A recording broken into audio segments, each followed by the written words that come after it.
사람이라는 제목으로 말씀 증거해 주시겠습니다. 할렐루야. 사랑하는 브릿지교회 성도 여러분, 그리고 온라인으로 지금 동일한 시간에 또 함께 지금 예배, 동영상 예배에 참석하신 모든 성도 여러분들을 주님의 이름으로 사랑하고 환영합니다.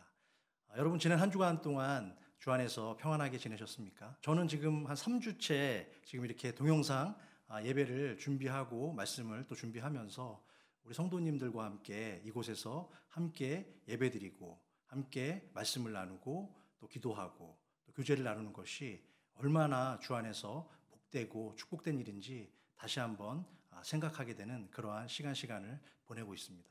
여러분들도 정말 교회가 그리우시죠? 네, 교회가 그리우신 분들은 아멘. 네, 아멘. 네, 감사합니다. 너무 만나 뵙고 싶고 빨리 이 코로나 사태가 정말 해결되어서 함께 같이 예배드리는 그러한 시간을 저도 계속 기도하고 있으니 여러분들 집에서도 늘 주 안에서 강건하게 승리하시기를 주님의 이름으로 부탁합니다. 이 시간 하나님 말씀 같이 보도록 하겠습니다. 하나님의 선택을 받은 사람이라는 제목으로 오늘 스가랴서 9장 9절에서 10절 말씀입니다. 시온에 따라 크게 기뻐할지어다. 예루살렘에 따라 즐거이 부를지어다. 보라, 내 왕이 내게 임하시나니 그는 공의로우시며 구원을 베푸시며 겸손하여서 나귀를 타시나니 나귀의 작은 것 나귀 새끼니라. 내가 에브라임의 병거와 예루살렘의 말을 끊겠고 전쟁하는 활도 끊으리니 그가 이방 사람에게 화평을 전할 것이요 그의 통치는 바다에서 바다까지 이르고 유브라데 강에서 땅 끝까지 이르리라. 아멘. 오늘은 예수님이 나귀 등에 타시고 예루살렘에 입성하실 때에 수많은 군중들이 거리에서 종려가지 나무를 흔들며 주님을 환호한 것을 기념하는 종려주일입니다. 지난 3월 1일부터 시작된 사순절의 마지막 주일이자 고난주간이 시작되는 첫날이 바로 오늘입니다. 조금 전에 읽은 본문은 장래에 오실 메시아에 관해서 구약의 스가랴 선지자께서 예언하신 유명한 말씀입니다. 특별히 9절 말씀에서 인류를 구원하실 메시아는 어린 나귀를 탈 것이라고 말씀하고 있는데 그 약속의 말씀은 신약 시대에 와서도 그대로 이루어졌습니다. 마태복음 21장 2절에서 5절 말씀입니다. 이르시되 너희는 맞은편 마을로 가라. 그리하면 곧 매인 나귀와 나귀 새끼가 함께 있는 것을 보리니 풀어 내게로 끌어오라. 만일 누가 무슨 말을 하거든 주가 쓰시겠다 하라. 그리하면 즉시 보내리라 하시니 이는 선지자를 통하여 하신 말씀을 이루려 하심이라 일렀으되 시온 딸에게 이르기를 내 왕이 내게 임하나니 그는 겸손하여 나귀 곧 멍에 매는 짐승의 새끼를 탔도다 하라 하였느니라. 아멘. 왜 예수님은 다 자란 성인 나귀가 아니라 이제 막 얼마 자라지 않은 새끼 나귀, 어린 나귀를 선택하셨을까요? 오늘 우리는 예수님이 새끼 나귀를 타고 예루살렘에 입성하신 그런 내용을 보면서 고난주간인 이번 한 주 동안 하나님의 선택을 받은 축복의 사람들은 과연 어떤 신앙의 태도와 모습을 가진 사람들인지 함께 찾아보고 생각해보는 은혜의 한 시간이 되기를 주님의 이름으로 부탁합니다. 가장 먼저 하나님이 선택하신 축복의 사람은 순수한 믿음을 가진 사람을 하나님께서는 선택하시고 사용하십니다. 신약 성경을 보면 종려 주일에 제자들이 나귀와 나귀 새끼를 함께 끌고 왔을 때 예수님은 아까도 말씀드렸지만 어미 나귀 대신에 새끼 나귀를 선택하셨습니다. 이 말씀에 나오는 새끼 나귀는 아직 사람을 자기의 등에 한 번도 태워보지 않은 작고 연약한 미성숙한 말을 의미합니다. 일반적으로 그리고 상식적으로 생각해 볼 때 보통의 성인이라면 당연히 잘 성장한 어미 나귀나 말을 타는 것이 맞지만 예수님은 예루살렘에 입성하시는 중요한 날에 새끼 나귀를 선택하신 것입니다. 우리는 이 장면을 통해서 하나님의 축복을 향한 시선이 어디를 향하고 있는지 한번 생각해 보아야 합니다. 믿음의 성도들은 자신의 신앙생활을 영위함에 있어서 항상 순수한 마음을 잃지 않아야 하는 것입니다.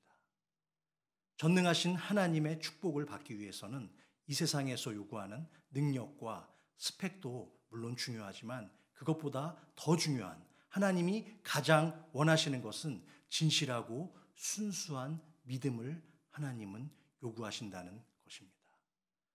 우리가 다 아시다시피 스포츠 세계에서 아마추어와 프로의 세계를 구분하는 가장 큰 기준은 무엇일까요?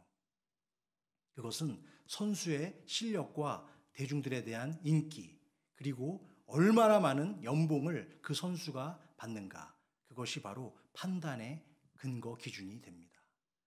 2019년도 손흥민의 그 기준으로 봤을 때 2019년에 손흥민의 주급은 2억 1천만 원이었습니다. 연봉이 아니라요, 주급이 2억 1천만 원이었습니다. 연봉으로 환산하면 얼마냐? 약 108억 정도가 된다고 합니다. 놀랍죠? 대단하죠? 그러나 손흥민의 연봉은 프리미어 리그에서는 약 12 정도권에 해당된다고 합니다. 영국 프리미어 리그에서 작년 한 해 가장 많은 돈을 받은 선수는 맨체스터 유나이티드의 다비드라는 선수인데 일주일에 주급이 약 5억 5천만 원 정도 된다고 합니다. 이 말씀을 준비하면서 저도 한번 생각해 봤어요. 제 주급은 얼마인가? 얘기하지 않겠습니다. 네, 물론 우리가 이 세상을 살아가기 위해서는 손흥민 선수같이 자신의 분야에서 최고가 되기 위해서 열심히 스펙도 쌓고 돈도 벌고 실력도 키워야 합니다. 그러나 그것은 어디까지나 하나님 나라와 뜻을 이루기 위한 수단과 방법일 뿐이지 어떤 경우에도 하나님보다 이 세상의 돈과 재물이 앞장서서는 안 될 것입니다. 예수님이 예루살렘에 입성하시면서 나귀의 작은 것, 곧 어린 나귀를 원하셨다는 것은 무엇일까요? 그것은 순수한 마음으로 하나님의 은혜를 구하는 순수한 믿음을 가진 성도들을 하나님은 선택하시고 그들에게 축복을 주기 위함입니다. 1871년 시카고의 대화재 때에 부흥사 무디 목사님이 섬기는 교회와 그의 집이 한꺼번에 다 타버리고 말았습니다. 그때 어떤 신문 기자가 그에게 와서 짓궂은 이런 질문을 했습니다. 선생님의 교회와 집이 몽땅 다 타버렸군요. 그럼 이제 어떻게 하시겠습니까? 라고 물었습니다. 그러자 부흥사 무디 목사는 이렇게 대답했습니다. 당신의 말이 맞습니다. 정말 모든 것이 다 타버렸습니다.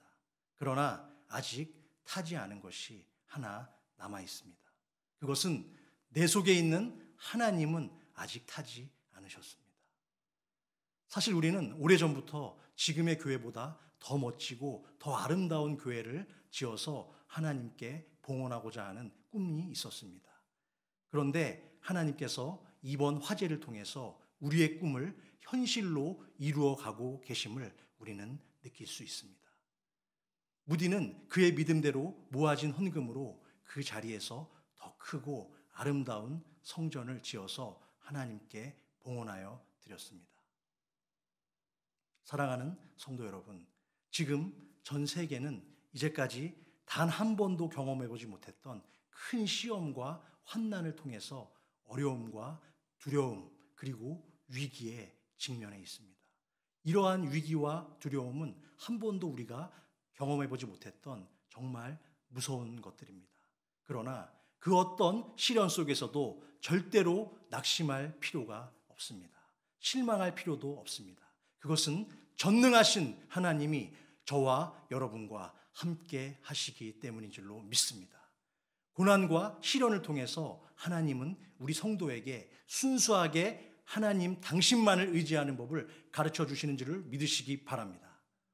요즘같이 이해하기 어렵고 감당하기 힘든 일들이 계속해서 우리 앞에 닥쳐올 때에 우리는 주님의 약속을 믿고 우리의 믿음을 지켜가며 더욱 간절히 기도에 힘쓰는 그러한 은혜에 감사하며 내 속에서 늘 나와 함께 동행하시고 계신 하나님 한 분만으로 순수한 신앙의 열정을 잃지 않는 축복의 주인공들이 다 되시기를 주님의 이름으로 다시 한번 축원합니다. 두 번째로 겸손한 믿음을 가진 사람을 하나님은 선택하십니다. 본문 9절 말씀입니다. 시온에 따라 크게 기뻐할지어다. 예루살렘에 따라 즐거이 부를지어다. 보라, 내 왕이 내게 임하시나니 그는 공의로우시며 구원을 베푸시며 겸손하여서 나귀를 타시나니 나귀의 작은 것 곧 나귀 새끼니라. 네, 아멘. 예수님이 겸손하여 나귀의 등에 타신다. 그것은 과연 무엇을 의미하는 것일까요? 주님은 언제나 우리 일을 이루시기 위해서 주님은 언제나 당신의 일을 이룰 때에 겸손한 사람을 선택하시고 겸손한 자들을 사용하십니다. 스스로 교만하고 자기의 영광에 도취되면 하나님과 사람으로부터 거절당하고 외면당하게 됩니다. 잠언은 그것을 우리에게 가르쳐주고 있습니다. 참고 구절 잠언 16장 18절 말씀을 읽겠습니다. 교만은 패망의 선봉이요 거만한 마음은 넘어짐의 앞잡이니라. 아멘. 맞습니다. 일이 잘 풀릴 때나 풀리지 않을 때나 우리는 겸손한 마음으로 정말 어린 나귀의 등에 타신 예수 그리스도를 바라보며 항상 겸손하고 온유한 태도로 살아갈 때에 하나님의 지속적인 은혜와 쓰임을 받게 될 줄로 믿습니다. 영국의 개신교 신학자 플리처에게 어느 날 한 신학생이 찾아와서 이렇게 질문을 했습니다. 선생님, 어떻게 하면 유능한 전도자가 될 수 있습니까? 플리처 박사는 조용하게 그 학생에게 대답했습니다. 자네가 유능한 전도자가 되기를 원한다면 이거 한 가지만은 꼭 기억하게나. 영국에서 현재 가장 부족하고 보잘것없는 존재가 바로 자네 자신이라는 겸손한 태도만 갖춘다면 그때부터 하나님께서 자네를 통해서 일하실 것이네. 하나님 앞에서 자신의 무력함을 깨닫고 겸손하게 도움을 요청할 때에 하나님은 그러한 사람을 기쁘게 사용하셨다는 것이 성경의 가르침이자 증언입니다. 하나님은 그러한 사람을 사용하시는 줄로 믿습니다. 하나님께서는 유능한 사람이나 실력 있는 사람의 능력 때문에 사용하는 것이 아니라 부르심 앞에 순종하고 겸손함을 겸비할 때 하나님께서 그 사람을 크게 사용하셨음을 잊지 마시기 바랍니다. 이사야 선지자는 오실 메시아에 대해서 이사야 42장 2절 이하에서 이렇게 증언하고 있습니다.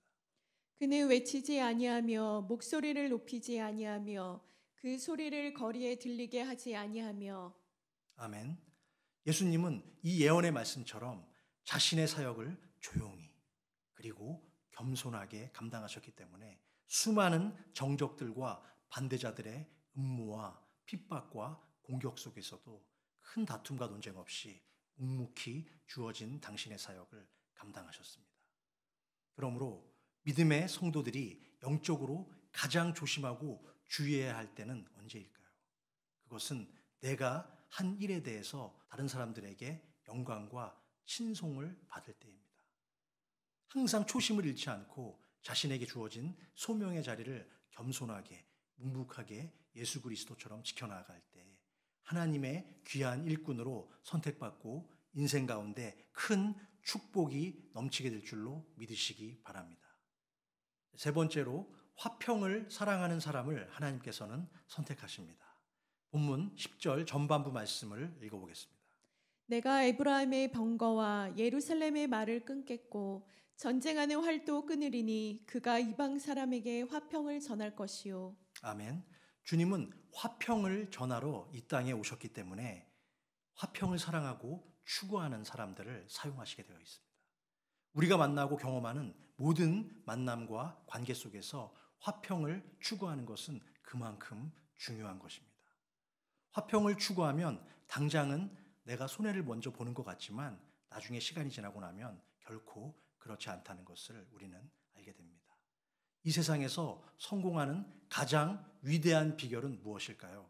그것은 화평을 추구하는, 화평을 사랑하는 인생인 줄로 믿습니다. 계속해서 본문 10절 후반절 말씀을 마저 읽겠습니다. 그의 통치는 바다에서 바다까지 이르고 유브라데 강에서 땅끝까지 이르리라. 아멘. 지금까지 전 세계에 예수님을 따르는 수많은 제자들이 얼마나 많았습니까? 지금도 많이 있죠. 왜 그럴까요, 여러분? 그것은 예수님은 자신을 십자가에서 완전히 희생하시고 화평의 왕으로 오셨기 때문인 줄로 믿습니다. 예수님은 산상수훈에서 팔복을 말씀하실 때 화평에 관하여 이렇게 말씀하셨습니다. 화평케 하는 자는 복이 있나니 그들이 하나님의 아들이라 일컬음을 받을 것이니요. 어느 곳에 있든지 우리는 화평을 위해서 힘쓰는 자가 되어야 진정한 하나님의 자녀가 되고 결국 하나님의 자녀에게 주어지는 놀라운 축복의 주인공이 된다는 말씀입니다.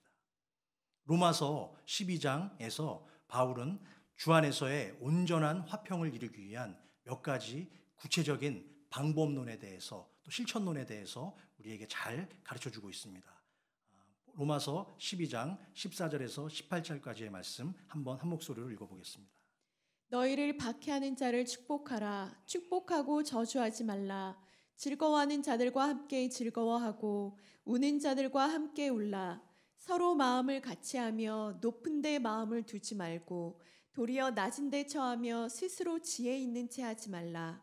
아무에게도 악을 악으로 갚지 말고 모든 사람 앞에서 선한 일을 도모하라.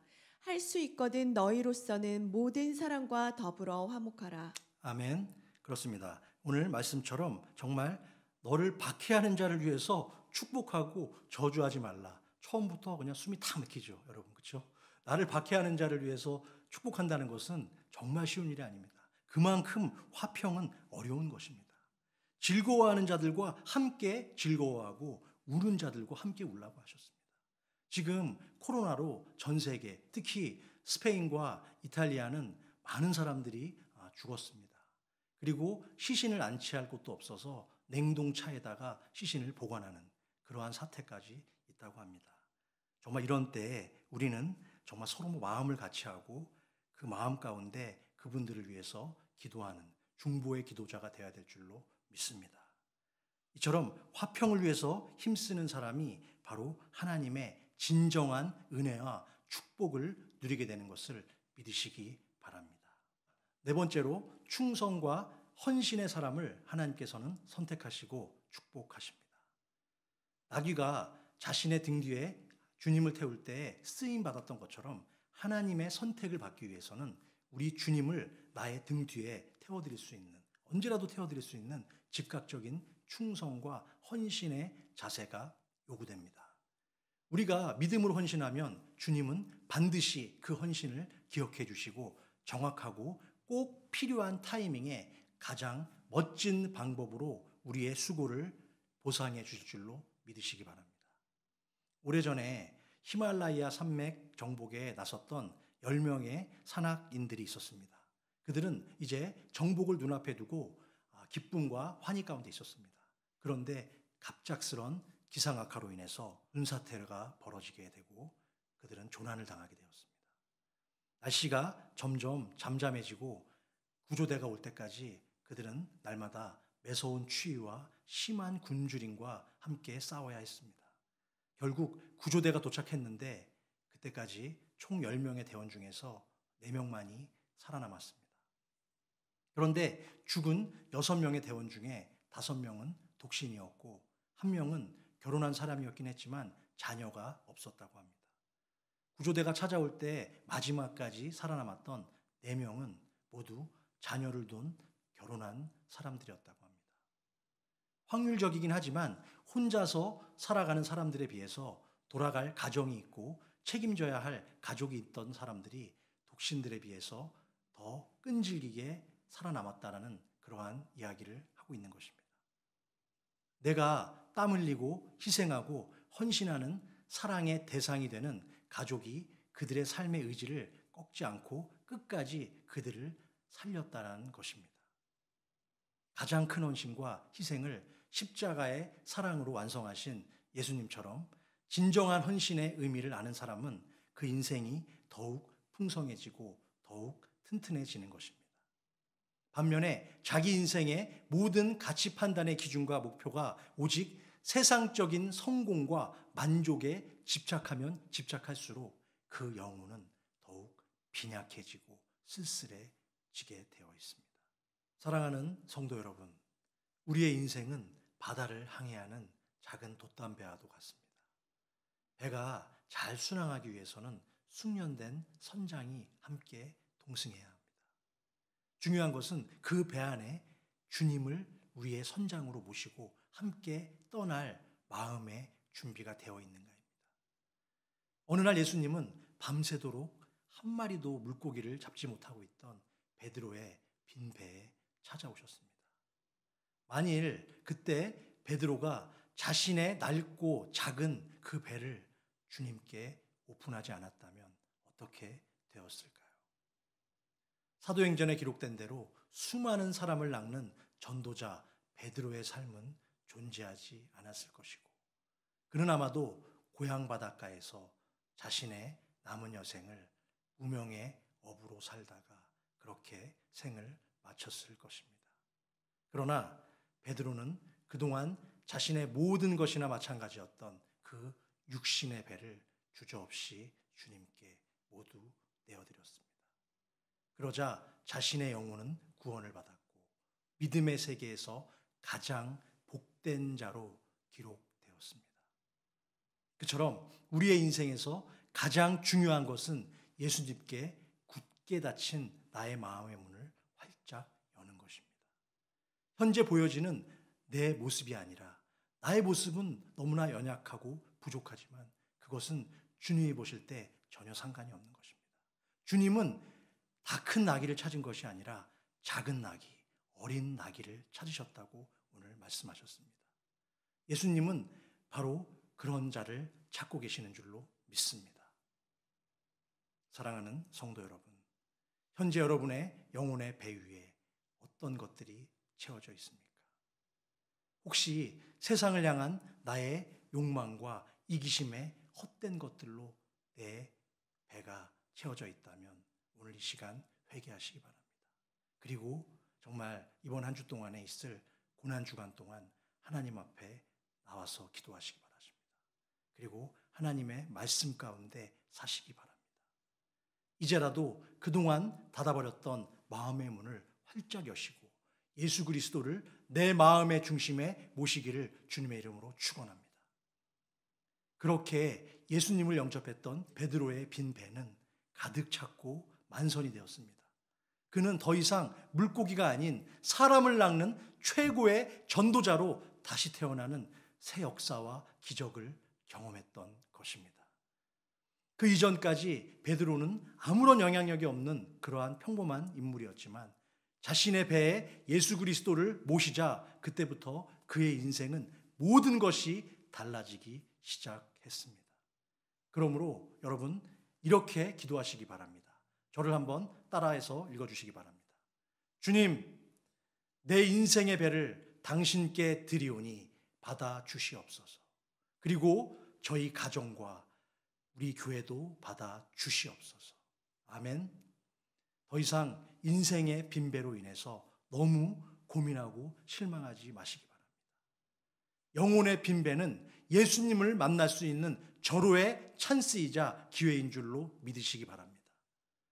인생의 만남에 따라 모든 것은 결정이 됩니다. 기독교는 만남의 종교라고 해도 절대 과언이 아닙니다. 유능하고 무한한 인간이 전능하신 하나님의 은혜를 만나게 될 때 놀라운 변화가 일어납니다. 베드로는 예수님이 자신에게 직접 찾아오셨을 때 빈 배에 고기를 가득 담아주시기를 원했겠지만 주님은 오직 말씀을 통해서 그를 변화시키시기 원하셨고 그가 사람을 낚는 전도자가 되도록 가르치셨습니다. 이 순간에도 우리는 우리의 육신의 빈배가 물고기로 가득 채워지길 간구하고 있지만 예수님은 그 전에 우리들의 빈 영혼이 생명의 말씀으로 가득 채워지길 간절히 원하고 계십니다. 내 빈 영혼이 하나님의 선하고 거룩하신 말씀으로 채워지면 그때부터 하나님의 선하신 믿음의 역사가 변화된 나를 통해서 나타나게 되는 줄로 믿으시기 바랍니다. 이제 자기를 드리고 더욱 헌신함으로 멋지게 쓰임받는 축복의 주인공들이 다 되시기를 주님의 이름으로 부탁합니다. 오늘은 부활절을 한 주 앞둔 종료주일입니다. 그리고 내일부터 한 주 동안을 우리는 고난주간으로 지키게 됩니다. 예수님이 먼저 가신 그 길을 저와 여러분도 함께 따라가야 합니다. 그것이 종료주일과 고난주간을 대하는 그리스도인들의 믿음의 태도와 바른 자세가 되어야 할 줄로 믿습니다. 그러기 위해서 우리가 가장 먼저 실천해야 할 것은 코로나의 확산과 전염병에 대한 두려움 속에서도 이렇게 각 가정에서 모여서 동영상 말씀으로 개인의 신앙을 점검하고 어려움에 처한 사람들을 위해서 함께 중보하고 하나님을 찬양하는 것입니다. 지난 주간에 뉴욕에 제가 아는 한 후배 목사님과 전화 통화를 했습니다. 사랑하는 그 목사님의 매형이 한국에서 폐암으로 돌아가셨는데 여러 가지 교회의 사정과 또 코로나로 인해서 한국에 가는 비행기편을 구하지 못해서 멀리 타양에서 슬퍼하며 기도하고 있다고 저에게 중보 기도를 부탁해 오셨습니다. 하나님이 가장 기뻐 받으시는 예배자의 모습은 무엇입니까? 그것은 오늘 우리가 함께 말씀을 나눈 대로 순수하고 겸손하게 그리고 날마다 화평을 추구하며 헌신적인 신앙의 모습으로 하나님과 사람들 앞에 축복과 은혜의 통로가 되기를 기도하는 믿음의 성도들을 하나님은 지금 이 시간에도 찾고 계시는 줄로 믿습니다. 우리지교회의 모든 성도님들이 그 축복의 주인공들이 다 되시기를 다시 한번 주님의 이름으로 축원합니다. 기도하시겠습니다. 사랑의 하나님 아버지, 지난 한 주 동안에도 온 세상에 몰아닥친 코로나 전염병의 거친 확산과 공격 속에서도 변함없는 은혜와 사랑으로 우리 브릿지교회의 믿음의 성도들을 독수리의 날개 아래 깊숙이 품어주시고 눈동자와 같이 지켜주신 당신의 은혜에 진심으로 감사와 찬양을 올려드립니다. 오늘은 특별히 고난주간의 첫날인 종료주일을 맞이하여 지난 시간 동안 나태했던 우리의 신앙의 모습과 삶의 모습을 다시 한번 돌아보고 아버지 하나님의 십자가의 사랑과 독생자 예수 그리스도의 구원의 은혜를 통해서 우리의 나약한 영혼이 다시 살아나고 새 힘을 얻게 해주심에 다시 한번 진심으로 감사를 드립니다. 현재의 고난과 환난 속에서 우리가 구할 것은 오직 하나님의 긍휼과 은혜이오니 주님, 저희를 불쌍히 여겨주시고 세상을 뒤흔드는 전염병의 두려움보다 더 크신 하나님 한 분만 바라보게 하여 주시옵소서. 날마다 믿음으로 승리하는 브릿지교회가 되게 하여 주시고 인터넷으로 시청하는 모든 흩어진 성도들에게도 복된 시간 한순간 되게 인도하여 주시옵소서. 오늘도 사랑하는 주의 백성들이 주일 예배를 위해서 각 가정마다 정성껏 예물을 준비하였습니다. 이것은 하나님을 향한 우리의 사랑의 표현이고 마음의 중심임을 고백하오니 이 예물을 기쁘게 받아주시고 드리는 모든 성도들의 삶 가운데 하늘의 크신 은혜가 가득 차고 넘치도록 인도하여 주시옵소서. 이제는 우리 주 예수 그리스도의 그 크신 은혜와 아버지 하나님의 극진하신 사랑과 여전히 우리와 동행하시며 은혜 부어주시기를 원하시는 성령 하나님의 교통, 감화, 내주, 인도하심의 은총이 이제는 하나님의 말씀대로 살아가고 실천하며 그 받은 은혜에 힘입어 겸손하게 세상을 섬기고 화평과 축복의 통로가 되기로 다짐하는 이곳에 모인 또 각 가정에 흩어진 사랑하는 모든 주의 백성들의 심령과 그들의 가정과 자녀손들과 생업 위에 이제로부터 영원토록 함께 계실지어다. 아멘.